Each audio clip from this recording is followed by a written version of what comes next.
Dobrý deň. Dneska vás naučím, ako byť dobrý v Call of Duty. Je to ináč trošku ťažké sa to naučiť, lebo je to oveľa komplikovanejšie než Fortnite alebo Brawl Stars a tak ďalej. Ale najprv, čo musíte robiť, musíte si hlavne vybrať, že čo vás baví vôbec. Resurgence, Battle Royale, Ranked Play a hocičo. A potom musíte spraviť, že musíte mať hlavne dobrý skin. Musíte mať proste taký dobrý, že napríklad, aby ste nemali tento alebo tento. Lebo oni majú takú nevýhodu, že ťa ostatní budú ľahšie vidieť a môžu ťa hneď zastreliť. Čiže vám radím, aby ste najprv, keď začínate, si nechali tieto skiny a keď už vážne chcete si niečo kúpiť, tak vám radím si dať napríklad takýto skin, hociaký, aby proste by bolo ťažko vidieť. A preto vám aj odporúčam tento, čo stojí iba 19 eur. Je celkom ináč aj dosť dobrý. A potom musíte spraviť tak, že musíte si spraviť dobrý custom loadout, čiže musíte mať dobré zbranie. Napríklad túto pištolku a toto, flash granát a throwing knife a toto. A nemusíte mať to, čo ja, jasné, že nie. Môžete mať hocičo. Môžete mať AKčko, môžete mať snajpu, broxnu a tak ďalej. Potom zvednite túto ako ste na weapons, tak vedľa týchto zbraní je, že firing range. To si dáte a potom vás túto akože teleportne, kde viete trénovať. A poradím vám, že toto furt robte, lebo není to vôbec ľahké niekoho trafiť. A môžete si ináč nastaviť, že keď pôjdete do dummy settings, tak dáte si node plates, 1 plate, 2 plate, 3 plates. To sú v podstate ako keby také ochraňovacie veci, čo vás strážia. Ale podľa mňa vám úplne stačí tie 3 plates, lebo každý to bude mať. A potom buď pôjdete na toto, alebo na toto. Toto, čo vidíte, to vám pomôže tak, že môžete v podstate ľahšie mieriť.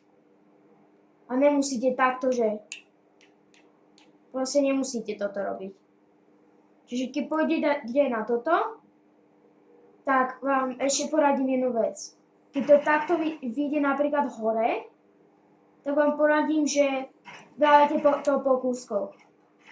A snažte sa, aby ste minuli čo najmenej nábojov.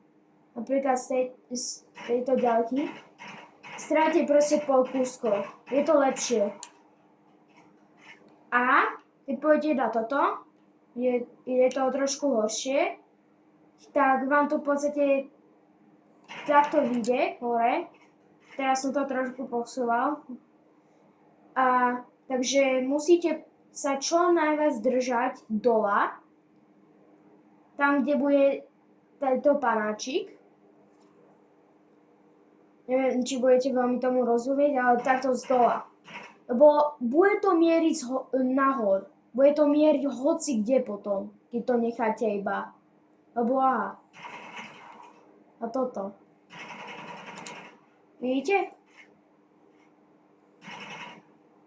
Ja som proste iba išiel hore a potom som na ňo netrafal.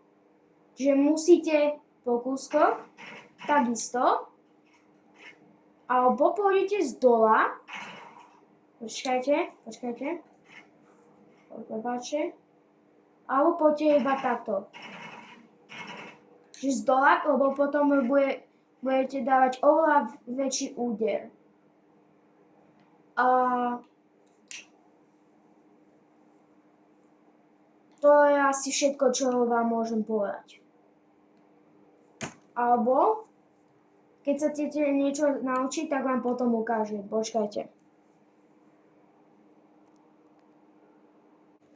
No, naučí vás ešte toto, že keď máte teda Xboxový ovládač, tak keď budete klikať toto, takto, tak v podstate pôjdete rýchlejšie a keď to budete držať, tak pôjdete rýchlo, ale tak zase nie je rýchlejšie ako takto.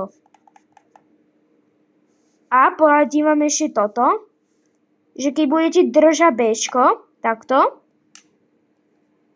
tak v podstate vyskočíte, v podstate dopadnete na zem a musíte sa naspäť postaviť, že musíte dá sa držať to Bčko. A keď nedržíte to Bčko, iba to stlačíte, tak sa šmyknete a potom keď máte teda dobré mierenie alebo dobrý aim, tak môžete sa šmyknúť a môžete lepšie zabiť toto protihráča. Môžem vám ukázať napríklad. Teraz hrám také, že DMZ, že bude to trošku nižšie. Teraz nemám žiadnu zbraň, takže musím ju rýchlo nájsť. A keď klikáte, tak idete aj takto. A potom napríklad, keď držíte, tak takto skočíte. OK, to je